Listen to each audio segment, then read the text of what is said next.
Alright, so my name is Zach Ollis. I'm a junior and I'm majoring in business administration and public relations. So how many of you like to go out with friends and have a good time? Alright, how many of you guys have a friend who is always broke?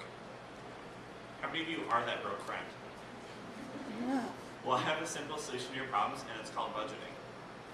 Budgeting is also what we'll be talking to you about today. We're going to break it down into three parts. What a budget is, how to create a budget, and why budgeting is important. So of all the things college students need to know when they graduate, budgeting is one of the most important, if not the most important, because it applies to everybody. By budgeting your money, you will better be able to afford things that you need, like food and clothing, and also things that you want, like that new cell phone or that vacation with your friends. According to dictionary.com, budgeting is defined as an estimate of income and expenses for a given period of time, as well as a plan based on that estimate.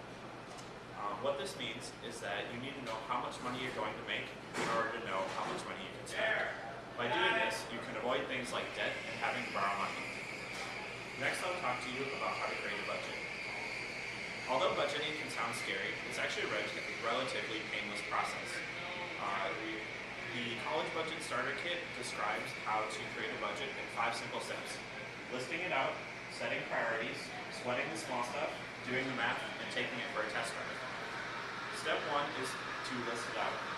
Take a look at everything that you spend your money on in a month and pool it together. You want to separate it into your income and your expenses. Once you've done that, take your expenses and categorize them by what you spend your money on. For example, if you spend money at Wendy's, China Inn, and McDonald's, you might have a category called eating out. If you don't have an income, this isn't a problem.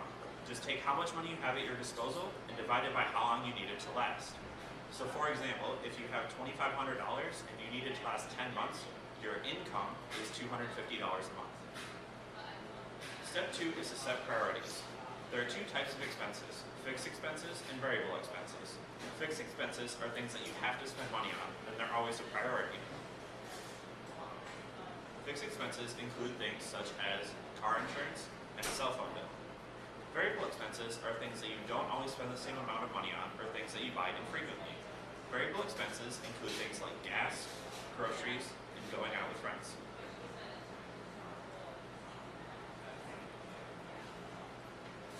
Step 3 is to sweat the small stuff. With added social pressure to go out with friends and stuff like that, many students are describing themselves as broke after a few months. By sweating the small stuff, you can avoid this. When the cashier asks you for things like receipts, keep them. By keeping your receipts, you can organize everything into categories and you get a better idea of where your money is going. Here's a tip: don't carry as much cash with you. By not carrying as much cash, you can have a better idea of where your money is going, and I know that I don't always remember what I spent my cash on. Instead, I use things like my debit card and my credit card. By doing this, my transactions are, in addition to having my receipts, I have all my transactions in my bank statement and my credit card statement, so I can better categorize everything.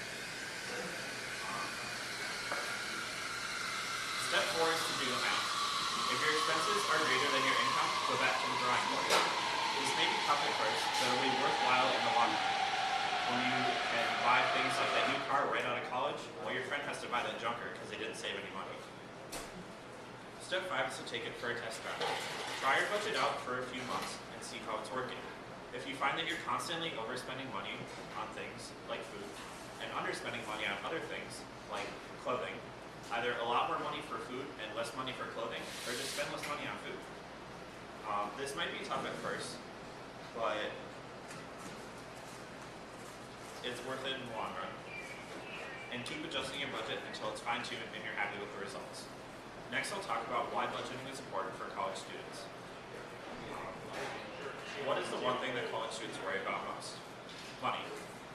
With rising tuition costs and added social pressures, more and more college students are describing themselves as broke. The perfect example of this is a student named Jason, who was featured in the magazine Career World. Jason was a freshman at Boston College, and he had a brand new credit card, which is obviously a recipe for disaster. Jason really liked pizza, and he wasn't very social, so he liked buying his friends with pizza. So he would order pizza every single day, and also order pizza for his friends. And before he knew it, he spent $500 on pizza pizza in 1 month. $500 on pizza. And assuming that Jason's credit card has an 18% interest rate, it would take Jason, and Jason only paid the minimum payment on it, it would take him 14 months or over a year to pay off that credit card for just buying pizza for friends. By creating a budget, he could have avoided this entirely.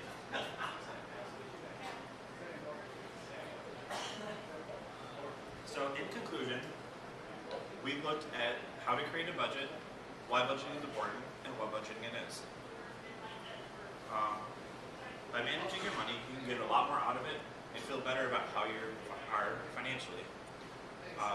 In terms of creating a budget, we looked at the 5 simple steps in the College Budget Starter Kit, listing it out, setting priorities, sweating the small stuff, doing math, and taking it for a test drive. So here's my challenge for you. Look at what you spend your money on for a month. Categorize it and try and make a budget out of it. It might be tough, and if it seems too intimidating, try one of the free financial services that are available online, like Mint.com. I use Mint.com, and by linking it with my bank account and my credit card, I don't have to worry about anything. I just tell it what I'm going to spend my money on, it gets the transactions and does the rest for me. So with so many free ways to budget your money, it doesn't make sense not to. So go from being that friend who's always broke to that friend with all the money today. Thank you.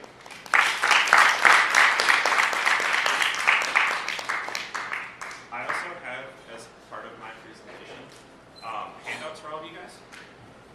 And on the front, it has step 1, listing it out, and a column for income and a column for expenses. And then on the back, it has all the steps along with some tips that go with them. So I'll go ahead and pass this around.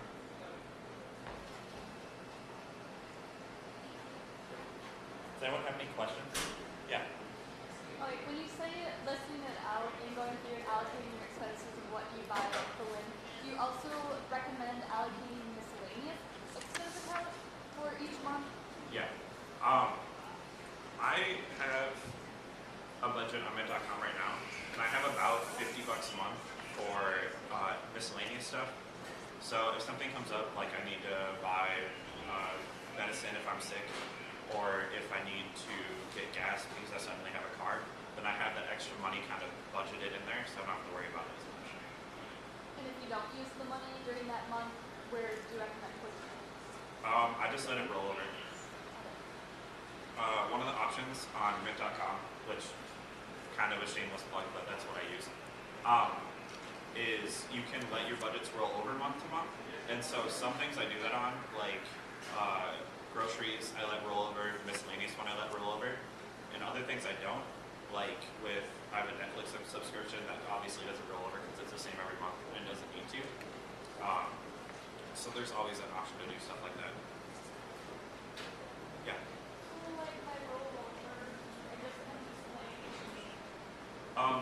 Rolling over is, say I have $50 for miscellaneous, and I only spend 30 of it, then I'm under my budget for miscellaneous by $20.